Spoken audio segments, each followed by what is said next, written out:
कवठेमहांकाळ येथील डॉक्टर जगन्नाथ मेत्रे यांच्या घरी बनावट आयकर अधिकारी असल्याचे भासून कोट्यावधीची लूट करून पसार झालेल्यांपैकी दोघेजण स्वतःहून पोलिसांना शरण आले आणि याच प्रकरणात अटकेत असलेल्या तिघांना शुक्रवारी न्यायालयासमोर हजर केलं असता न्यायमूर्तींनी त्यांना दिनांक 24 पर्यंत पोलीस कोठडीची शिक्षा सुनावली।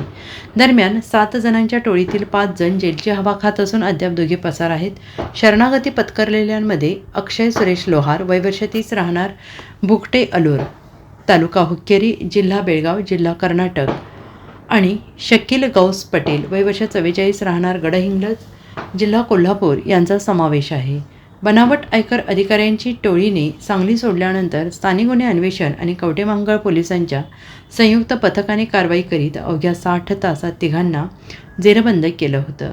दीक्षा राष्ट्रपाल भोसले वय वर्ष 25 राहणार काकडे पार्क बिल्डिंग चिंचवड पुणे, पार्थ महेश मोहिते वय वर्ष 25 राहणार मंगळवार पेठ कोल्हापूर आणि साई दीपक मोहिते वय वर्ष 23 राहणार प्रगतीनगर पाचगाव करवीर कोल्हापूर अशी अटक करण्यात आलेल्यांची नावे आहे। टोळीचा सूत्रधार महेश रघुनाथ शिंदे जयसिंगपूर सध्या राहणार घाटकोपर मुंबई आणि आदित्य मोरे रुकडी तालुका हातकणंगले कोल्हापूर हे दोघे अद्याप पसार आहेत। त्यांच्या शोधार्थ पोलीस पथके रवाना करण्यात आलेली आहेत। दरम्यान शुक्रवारी दुपारपर्यंत पसार असणाऱ्या चौघांना पकडण्यासाठी शोधमोहीम राबवली होती।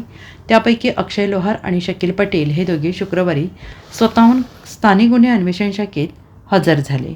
दोघांनीही साथीदारांसमवेत डॉक्टर जगन्नाथ मेत्रे यांच्या घरी जाऊन कोट्यावधीची लूट केल्याची कबुली दिली। स्थानिक गुन्हे अन्वेषण शाखेने दोघा आरोपींनी कवठेमहांकाळ पोलिसांकडे सुपूर्द केलेला आहे।